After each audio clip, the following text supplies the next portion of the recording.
In today's video, I'm going to teach you how to create a Namecheap account. Namecheap is a reliable and popular service provider for domain registration and web hosting. Setting up an account is quite simple, and I'll guide you through each step to ensure it's a smooth experience.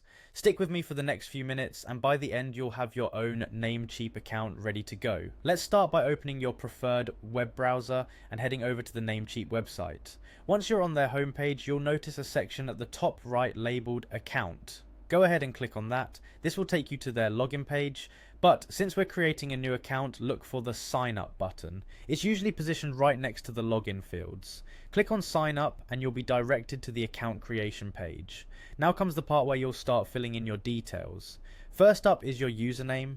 Choosing a unique and memorable username is the way to go, but remember, it's not something others will see, so prioritize one you can easily recall.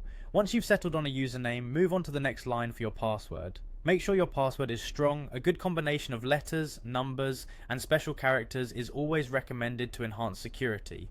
After you've typed it in, you'll need to confirm that password by typing it again in the field below. This step is an additional security measure to ensure there are no typos or mistakes. Moving on, you'll be asked to enter your first and last name. This helps Namecheap know who they're providing services to, and it's important for any future interactions you may have with their support team.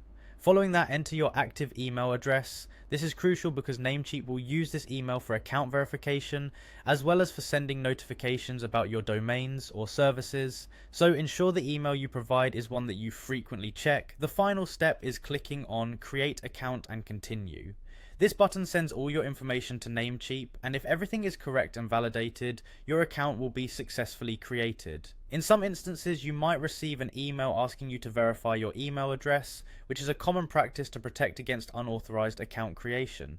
Just follow the link in that email if you receive it, and there you have it. Your Namecheap account is all set up, and you're ready to start exploring their services. Whether you're registering a domain, setting up hosting, or both, this is your starting point. Thanks for watching, and happy domain hunting on Namecheap. If this tutorial helped, don't forget to like and subscribe for more easy guides like this one. See you next time.